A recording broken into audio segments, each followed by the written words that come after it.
Gente, dando continuidade, né? No vídeo anterior eu falava que a fisiologia e a neurofisiologia elas tiveram uma importância para o surgimento da psicologia. Por quê? Porque na mesma época em que a psicologia passava a estudar determinados temas que eram pesquisados exclusivamente pela filosofia e um pouco também pela teologia, é justamente quando surgem as teorias sobre o sistema nervoso central. E essas teorias vão mostrar o que? Principalmente através da fisiologia e da neurofisiologia. Elas vão demonstrar que as percepções, o pensamento, sentimentos humanos são produtos desse sistema. Que sistema? O sistema nervoso central. Então, a neurofisiologia e a fisiologia elas realmente ocupam um lugar de suma importância, principalmente nesses primórdios da psicologia, né? E a psicologia, no final do século XIX, o que é que acontece? O status de ciência da psicologia é obtido à medida em que se liberta, entre aspas, da filosofia que marcou a sua história e passa a definir seu objeto de estudo, ou seja, o comportamento, a vida psíquica, a consciência, delimitar o seu campo de estudo, diferenciando de outras áreas do conhecimento, como a filosofia e a fisiologia, formular métodos de estudo desse objeto e formular teorias enquanto um corpo consistente de conhecimentos na área. Obviamente eu vou destrinchar isso, né? Eu costumo dizer para os alunos o seguinte, vamos imaginar que aqui tem o quadro, tá? A gente está aqui no quadro e eu traço uma linha, imaginem uma linha aqui acima da minha cabeça e outra linha aqui abaixo, certo? Nas quais a linha superior diz respeito à filosofia, ou seja, o campo das ideias, a abstração, o entendimento do sujeito abstrato, subjetivo, tá? E aqui embaixo nós temos a fisiologia. O que é a fisiologia? Fisiologia é o estudo do funcionamento dos órgãos, funcionamento do corpo humano, né? Não só do corpo humano, existe a fisiologia animal, tal, etc., mas não há necessidade da gente se aprofundar nisso. Mas o importante destacar é que aqui em cima, filosofia, nós temos o ápice, vamos dizer assim, do que não é corpo, do que não é objetivo. Não significa que a filosofia não tinha e ainda tenha os seus construtos científicos, não é isso. É no sentido de que o que a filosofia ainda busca é o que está, de alguma forma, mais no campo das ideias, na subjetividade, né? E já a fisiologia, corpo, certo? Então, quando a gente fala de corpo físico, a gente não está falando do corpo que a psicologia, em especial a psicanálise, trabalha. Não que nós neguemos a importância desse corpo, tal. Aliás, alguns profissionais, alguns colegas, às vezes não dão a devida importância ao corpo físico. Mas por quê? Porque entre esse campo das ideias, da filosofia, e esse campo físico, está o campo da psicologia. Esse campo intermediário, onde você não tem apenas uma leitura do que é ideia, do que é abstrato, do que é subjetivo, mas também você não prende a visão de mundo ou de homem a esse contexto apenas biológico, não é? E entre o filosófico e o fisiológico existe o psicológico. Existe esse nível, esse entendimento do sujeito a partir de quê? A partir do corpo simbólico. Não é o corpo, não é só o corpo físico, mas é como eu vivo essa experiência do corpo físico, né? Não é só o corpo mental e o que eu consigo imaginar ou projetar, mas é também o que essa minha mente pode produzir de doença no meu corpo. Recentemente foi divulgada uma pesquisa que falava a respeito da influência de certos filmes, mas não só na subjetividade do sujeito, ou melhor, não destacando a subjetividade do sujeito, mas sim destacando o funcionamento do coração. E o que é que essa pesquisa mostrou? Foram separados, né? E é assim que se faz ciência, você separa grupos para experimentar algo, e depois dessa experiência provada, testada, validada, é que você pode botar para frente. E é isso que inclusive acontece com os medicamentos, né? Existem empolgações aí sobre medicamentos, mas existem também existe também uma pesquisa recente no Brasil que foi interrompida por conta dos efeitos colaterais que esse medicamento estava gerando. Isso geralmente a mídia não mostra, né? Mas enfim, do ponto de vista da ciência e de onde se encaixa essa leitura da psicologia, existe o subjetivo e existe o físico, existe o biológico. E do ponto de vista biológico, o que é que essa pesquisa mostrou? Essa pesquisa separou 2 grupos, como eu já disse, né? E um grupo assistia uma introdução de um filme de guerra. E já o outro grupo assistia a um filme de comédia. E o que é que essa pesquisa mostrou? Essa pesquisa mostrou que havia uma contração dos vasos do coração, me perdoe, mas, enfim, não é minha área, mas enfim, a passagem lá do sangue, ela ficava mais comprimida nas pessoas que assistiam esse filme de guerra e ficava mais relaxada e, consequentemente, com um fluxo melhor de sangue nas pessoas que assistiam um filme de comédia. E o que é que isso serve, professor? Mas o que é que tem a ver com o que você está falando? Tem a ver com o fato de que a interpretação e o modo como me chega um filme é através da minha percepção, é através do meu olhar, é através do meu entendimento, é através da minha escuta.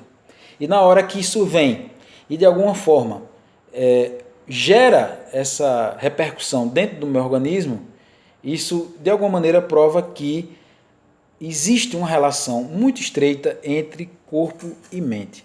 Aliás, eu costumo dizer para os alunos e até para os pacientes também, que essa divisãozinha que a gente faz, né, de corpo e mente e tal, isso é uma coisa só didática.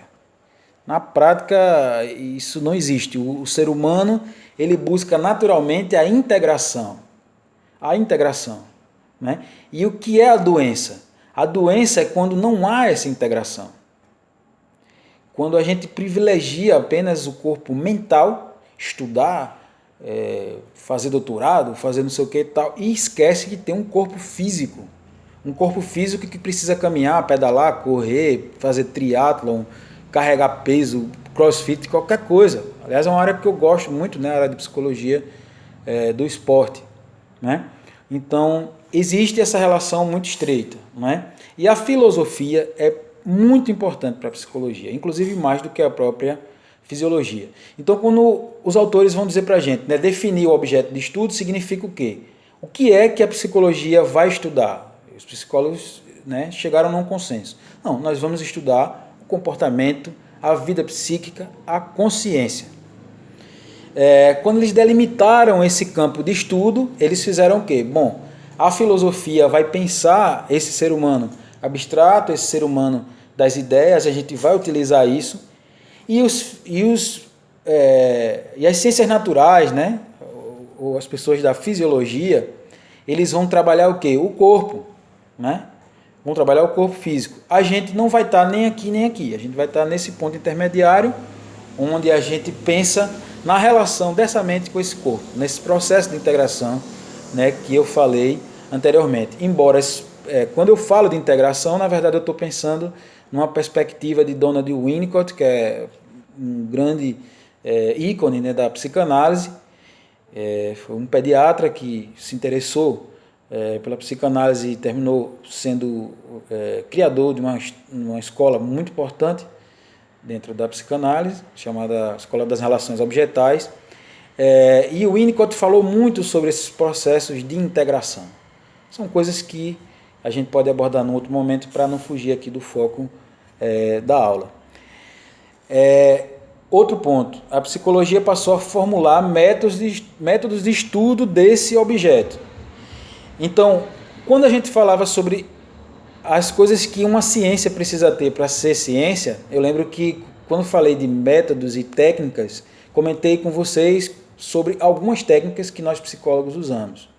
Exemplo, entrevista, anamnese, aplicação de teste, dinâmica de grupo.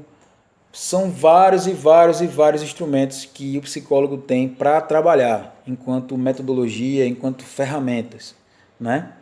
Então, esses métodos, eles dizem respeito a um modo específico do psicólogo trabalhar no contexto que ele esteja inserido, né? E quando a gente diz finalmente formular teorias enquanto um corpo consistente de conhecimentos na área, é justamente a junção, né, a partir desse critério científico, de estudiosos, pesquisadores, para entender esse ser humano, para entender a nossa subjetividade, para entender os relacionamentos, para entender o processo de ensino e aprendizagem, por exemplo, né? Então, foi esse período, né, da psicologia científica que marcou profundamente esse período, né? E para terminar, a gente vai falar das primeiras escolas da psicologia científica. Embora a psicologia tenha tido como berço a Alemanha, né, foi nos Estados Unidos que ela se desenvolveu mais intensamente, principalmente no seu início, né? Por quê? Porque aquele mesmo capital, aquele mesmo processo de industrialização, aquela mesma disponibilidade de recursos estava mais forte nos Estados Unidos, né? Coincidência ou não, os americanos não, trazendo um recorte atual, os americanos não seguiram as orientações científicas e estão aí, infelizmente, com números catastróficos, né, em relação ao coronavírus. E as primeiras abordagens científicas da psicologia foram o funcionalismo, o estruturalismo e o associacionismo, que foram essas escolas, né, o que é que elas tinham assim de peculiar. No funcionalismo, a gente tem a primeira sistematização genuinamente americana da psicologia, né? E o que é que marca essa escola? O que marca essa escola é o pragmatismo, né? É a busca pela resposta sobre o que fazem os homens e por que o fazem. Essa foi uma pergunta, né, de um ícone realmente da psicologia no início, chamado William James, né? E o que é que James fez para tentar entender esse processo? Qual foi a visão pragmática que ele teve? Foi de entender, elegendo a consciência como centro das suas preocupações. E o que é que ele vai fazer? Ele vai buscar a compreensão do funcionamento da consciência na medida em que o homem a usa para adaptar-se ao meio. É isso que o funcionalismo vai propor, né? E aí é fácil vocês lembrarem, é só você pensar. Funcionalismo de funcionar, funcionalidade, né? Como funciona a consciência. E guardem essa ideia, porque depois a gente vai falar, né, na próxima aula, do inconsciente, né, da psicanálise. Já no estruturalismo, a gente tem a mesma questão, o mesmo objeto a ser estudado, que é a consciência, porém com influência muito grande daquelas teorias que falei anteriormente do sistema nervoso central, né? Ou seja, o cérebro, os aspectos estruturais e a influência dessa estrutura cerebral no nosso comportamento e no funcionamento da nossa consciência, nos nossos pensamentos, na nossa percepção, né? Essas estruturas do sistema nervoso central. E por fim, a escola que eu acho que, né, bate mais aqui com o nosso objetivo, que é a psicologia da educação, é o associacionismo. Por quê? Porque foi a primeira teoria de aprendizagem na psicologia, né? Quer dizer, nos primórdios da psicologia, já existia uma teoria sobre a aprendizagem, né? E o que é que essa teoria vai dizer? O que é que quer dizer esse termo associacionismo? É que a aprendizagem do ser humano, ela se dá por um processo de associação das ideias mais simples às mais complexas. Então, assim, para aprender um conteúdo complexo, a pessoa precisaria primeiro aprender as ideias mais simples que estariam associadas àquele conteúdo. Eu costumo dar o exemplo de quando a gente aprende a dirigir.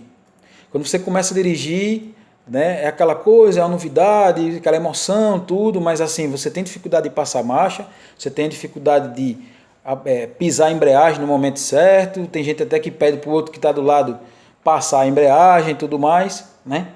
Só que depois você vai acostumando a passar a embreagem, aí você já aperta a embreagem, já consegue passar a marcha, e digamos que quando você começou a aprender a dirigir, você não ligava o som, porque aquilo ali distraía, ali desconcentrava tal, e conversar com quem está do lado, jamais. Mas o processo de aprendizagem do ato de dirigir faz com que em pouco tempo a gente esteja dirigindo, passando marcha, apertando a embreagem, ouvindo o som e conversando com a pessoa. Então a gente foi do mais simples, que era ligar o carro, por exemplo, até o mais complexo, que era fazer tudo isso de uma forma concomitante, né? Ou seja, ao mesmo tempo. Ok, gente? Então a gente finaliza aí esse assunto. Espero que vocês tenham gostado, ok? E até a próxima aula.